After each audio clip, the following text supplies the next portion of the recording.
Today's video, Western Germany, Meet the Germans, road trip, part 4. We are Lisa and Greg, an American couple living abroad in Spain. If you are curious about the crazy, funny, and surprising differences between the US and Europe, you came to the right place. All right, we are on our way to 20,000 subscribers, so go ahead and hit the subscribe button so you can be one of those 20,000. All right, Okay. Get out of here. Get Out of here. All right, this is DW Euromax. Everybody knows about this. This is the 4th in a series. Yes, this is the last one. It's the last one. Western Germany. Yes, and as always, we'll definitely include a link in the description so you can go and show them some love. All right, here we go. Make sure we got everything set up here. Let's learn a little about the West. Go. Meet the Germans road trip. So today it's time to find out what the West has to offer. The final 4 states that we'll be visiting are North Rhine-Westphalia, Rhineland-Palatinate, Hessen, and Saarland. Let's start with a little 2,000-year throwback. The Rhine River in Germany once marked a frontier of the Roman Empire. Not that the Romans didn't want to go any further, but the so-called barbarian Germanic tribes mostly held them off. Roman influence west of the Rhine can still be spotted today in aqueducts, amphitheatres and bathhouses. Perhaps the most famous Roman remains are here in Trier, which is thought to be Germany's oldest city. The Porta Black Gate was built in the 2nd century under the reign of Marcus Aurelius. The Romans gave my hometown of Cologne the very catchy name Colonia Claudia. I didn't know she was from. I didn't know where she was from. Yeah, I didn't know she was from Germany. Yeah, she has an English accent, doesn't she? Sounds like it. But maybe that's where she learned English from England. So she maybe carried on that accent. Yeah. And Cologne, I know, was one of the ones that we wanted to go. Yeah. On our trip. One of our trips. I don't know I don't know if we're gonna make it there the first time. Or yeah, we're gonna go there like a bunch of times. But I definitely want to go there at some point. Okay. Gave my hometown of Cologne the very catchy name Colonia Claudia Aura Agrippinensium. These days, the city is better known for its pretty extraordinary Gothic cathedral. Oh my God! Yeah, I think we knew about that. We knew about this cathedral. We did? I don't know.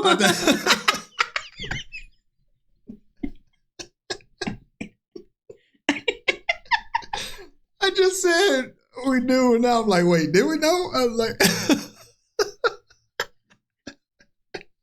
okay, sorry. That's like classic our conversation. Oh God. Okay. Here we go. You ready? Okay. These days, the city is better known for its pretty extraordinary Gothic cathedral. And... You okay?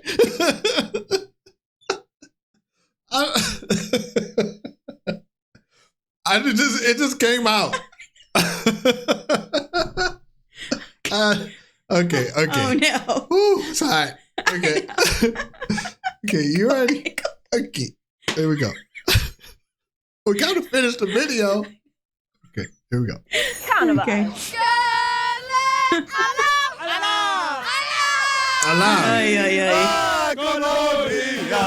The so-called 5th season kicks off on 11.11, the 11th of the 11th at exactly 11:11 a.m. Oh, 11:11. It rises to a crescendo, usually in February, with a 6-day extravaganza of street parades, costumes, dance performances, music, and plenty of drinking. Always drinking. Traditionally, this was all about letting loose before 6 weeks of fasting for Lent. These days, it's all about Lebensfreude, Spaß haben, feiern, ja, Party. Also ist ein Gefühl. Wir kommen aus Hessen, bei uns heißt Fasching. Ja. Schönste Zeit im Jahr. Karneval bedeutet einfach Leben. Ausbrechen. Den Alltag hinter sich lassen, in ein anderes Kostüm zu schlüpfen und einfach mal die Sorge vergessen und die... Haven't said this in a while. I love the German language. No, you do. I just do.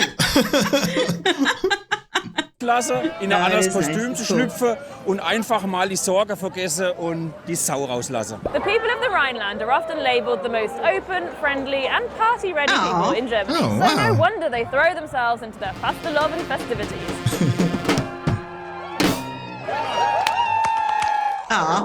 That's in February, in case you want to take a trip during that time.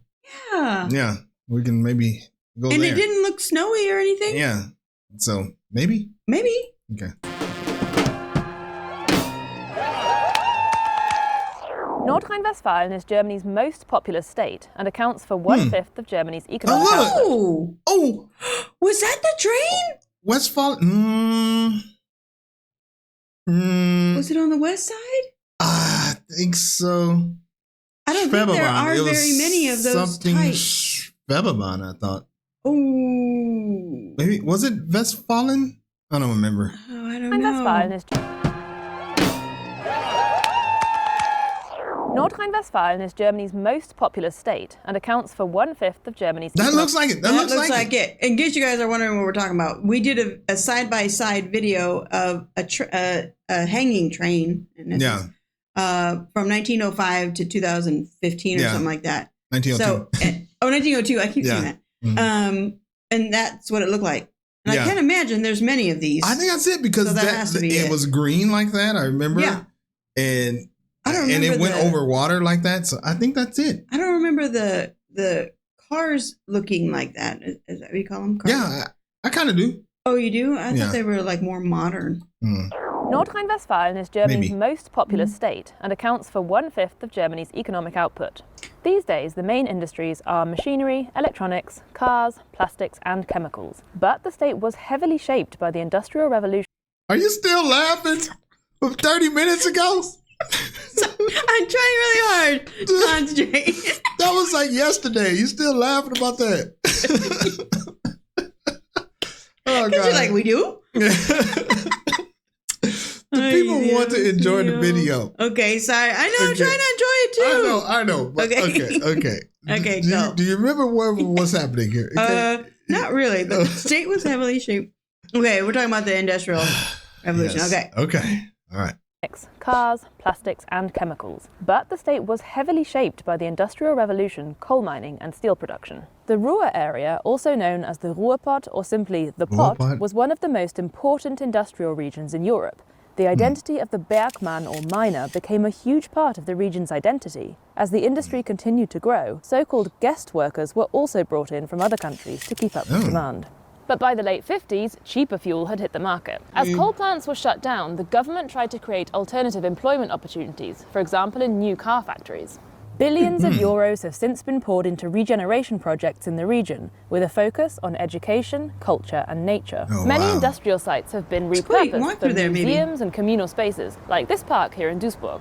So, has regeneration been a success? Ich denke schon, wenn man sich anguckt, wie es damals hier aussah, dass alles voll mit Industrie war. Was jetzt ja ziemlich grün ist. Ist noch nicht abgeschlossen, meiner Meinung nach, weil viele Dinge noch im Prozess sind. Das kulturelle Angebot, ich kann nicht alles wahrnehmen, aber wenn ich sehe, es ist auch im öffentlichen Raum spürbar, es ist was zu sehen, das gefällt mir. Was macht heutzutage die Ruhrpott-Identität aus? Die Vielfalt, was für Nationalitäten wir haben. Es gibt viele Kunst und die Leute sind sehr freundlich. Sie sind einfach bodenständig geblieben und identifizieren sich total mit den Fußballvereinen, ich sag mal, mit dem, was hier im Grün passiert. Ich würde sagen, der Zusammenhalt, das merkt man im Ruhrgebiet auch extrem.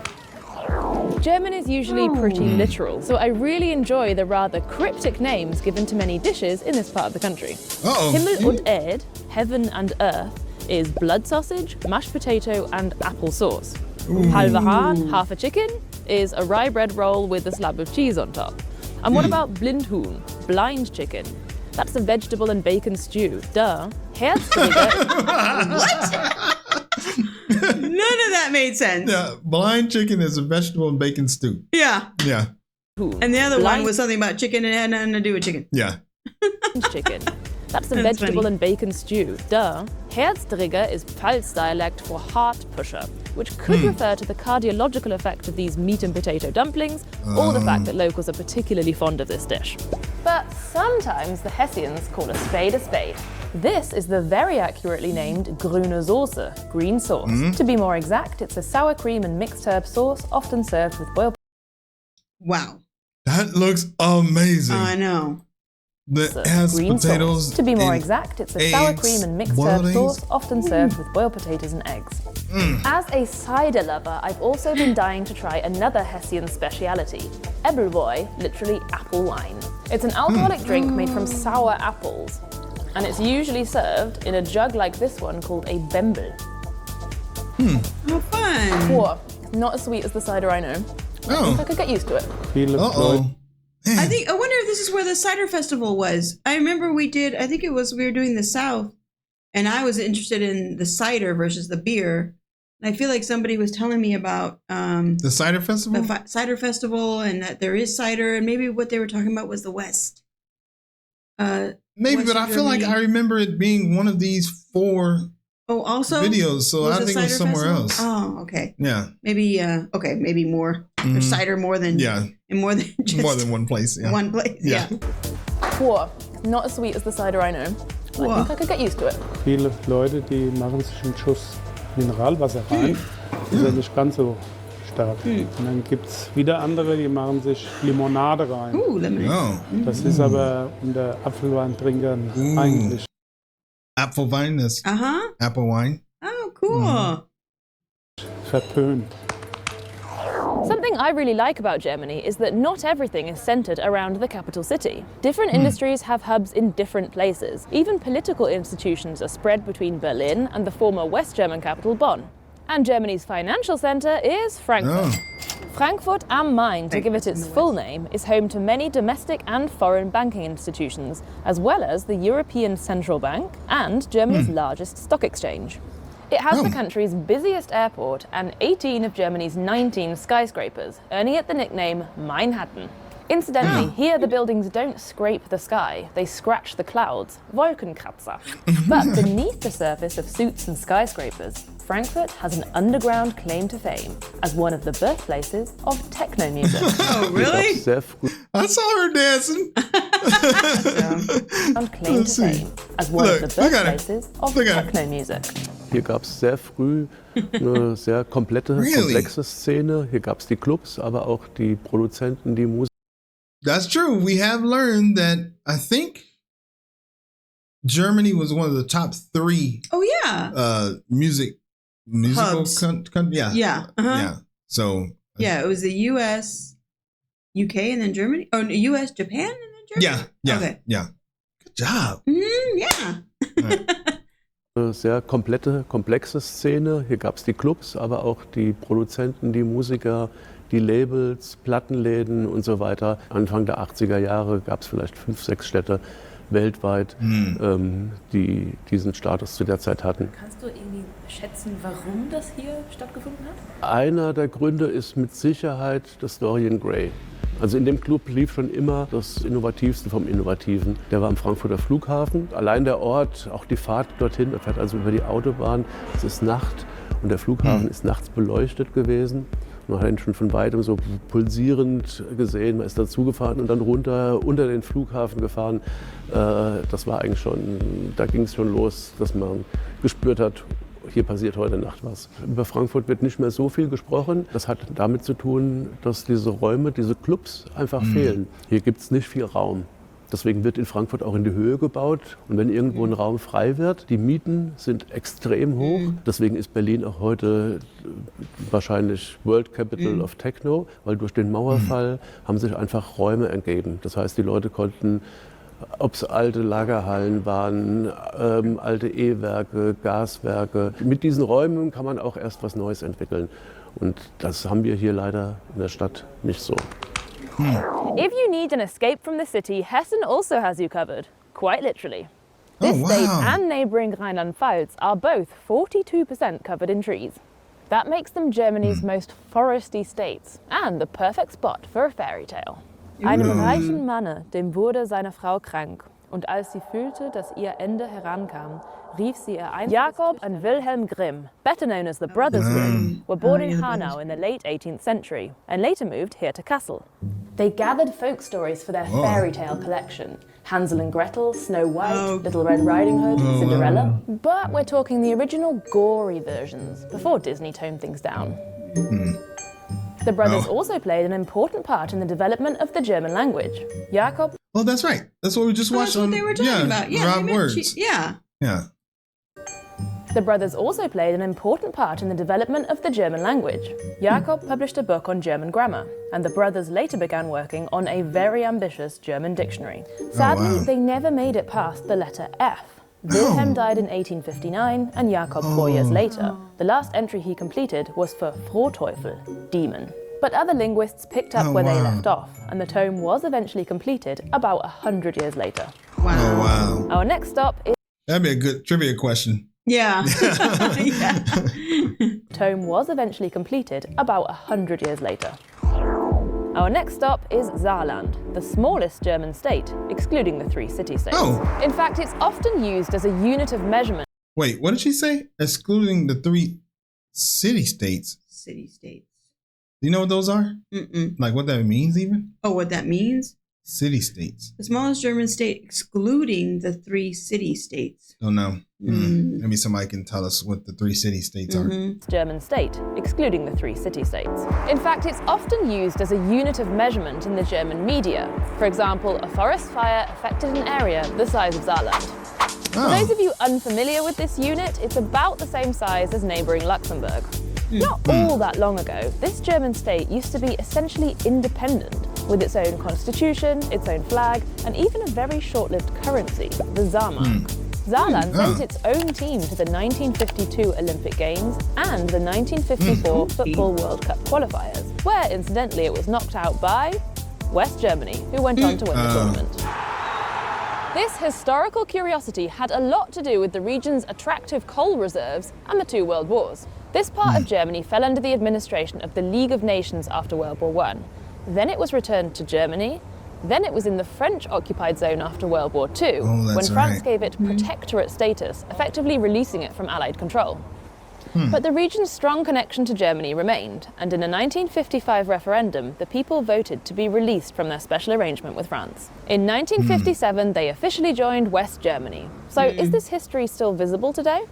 Auf jeden Fall. Das Saarland ist praktisch das französischste aller deutschen Bundesländer, kann man sagen. Man geht hier kein Baguette holen, man holt sich Flöt, ein schmaleres Baguette. Das ist so typisch französisch. Ich finde, man sieht es auch noch so ein bisschen manchmal an den Bauten, dass da so französisch mit reinspielt. Der Regenschirm wird im Bereich Saarlouis immer nur ich hol mein Parapluie.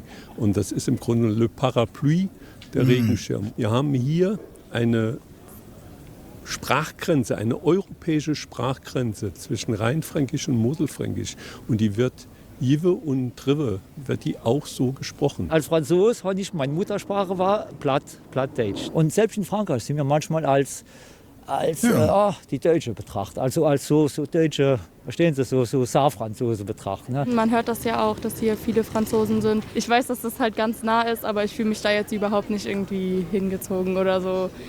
Mich damit irgendwie verbunden. Und was sollte man sonst noch über das Saarland wissen? Prinzipiell, dass es das Bundesland gibt. Hier gibt es sehr gutes Essen. Ich esse gern Leona, das ist so eine Wurst. Saarland ist definitiv bekannt für Schwenker. Hier wird nicht gegrillt, hier wird geschwenkt und man isst hier kein Steak, man isst einen Schwenker. Yeah, that's kind of like the video we saw. So like they're creating their own language. Yeah. Like just another branch of German, French, mezcla mix. Mezcla. I speak in Spanish. Gegrillt, hier wird geschwenkt und man isst hier kein Steak, man isst einen Schwenker. We've managed to get pretty far in this episode without mentioning beer. There's Yes, plenty of that's true. Pilsner in the west, and then Cologne's got its Kölsch, and nearby Düsseldorf has its Alt. German beer is known the world over, but a slightly better kept secret is German wine. Around 2/3 of all German wine comes from Rhineland-Palatinate, and the absolute frontrunner is the Riesling variety. Dotted along the Mosel River between quaint villages and hillside castles, you'll find row after row of seriously steep vineyards. Oh, wow. Das Besondere am Moselwein ist natürlich unsere einzigartige Kulturlandschaft und was eben den Charakter des Weines auch auszeichnet, ist der Schiefer. Es ist ein sehr dunkler Stein und schwarz, wie wir alle wissen, kann ja auch sehr gut Wärme speichern, zieht Wärme an. Und wenn es nachts wieder kälter wird im Tal, dann gibt er das an die Umgebung ab, eben an unsere Trauben. Damals habe ich mich zur Wahl der Moselweinkönigin gestellt, weil ich meine Heimat so sehr liebe und da eben unterwegs sein wollte im Auftrag des Weines. Ich habe ehrlich gesagt gar nicht so weit gedacht, dass es dann noch weitergeht zur deutschen Weinkönigin. 2016, 2017 durfte ich im Endeffekt einmal um die ganze Welt reisen mit deutschen Wein im Gepäck. Was macht eine gute Riesling aus? Ein guter Riesling macht natürlich das gute Moselklima aus. Dann sollte er eine schöne Süße haben, also nicht zu süß, ein bisschen, und dann natürlich die knackige, frische Säure, die den Moselriesling auszeichnet. So, what's the best way to sample the local produce? Well, you could go on a Weinwanderung or wine hike. Yep, that involves hiking produce. Hiking is probably extremely hilly up there. Weinwanderung. Go on a Weinwanderung or wine hike. Yep, that involves hiking between vineyards and wine taverns. The more relaxed variation would be to do a Weinprobe or wine tasting, which traditionally goes from dry to sweet. What else do you like about this area of Germany? Leave a comment below. And that brings us to the end of the Meet the Germans road trip. I've loved gallivanting around the country to find what makes each region unique. Do check out the other road trip episodes and let me know what you think. Prost! Prost. Prost. I think that's what she says. I don't know. Prost. I don't know. Cheers. Cheers. Ching ching. All right. Ching. All right. Well, that was great. That was cool. I really like the West. That was a great series. Yeah, I do like the West. Yeah. Where do we start? My original idea was to fly into Frankfurt and then go from there. But I don't know. I don't know. Okay. All right. Well, that was good. Let's see what the people got to say. All right. Let's see here. Oops, wrong way. Okay. Hey, let's see here. So this was a well done series. Thanks, DW and Rachel. And Rachel. Rachel is great. And so is DW. We grew up drinking Aules, Spotless, and Eiswein. I wonder what Eiswein is. Some kind of wine. Yeah. Still love it today. Charming, simply charming. I wish they were longer. It is my only complaint. DW has some really nice programs. All right. That was great. Did you finish laughing? Yes, I got over it. Calm down. Well, no, it's funny. I know. It was all wrong. We got to go back and watch that.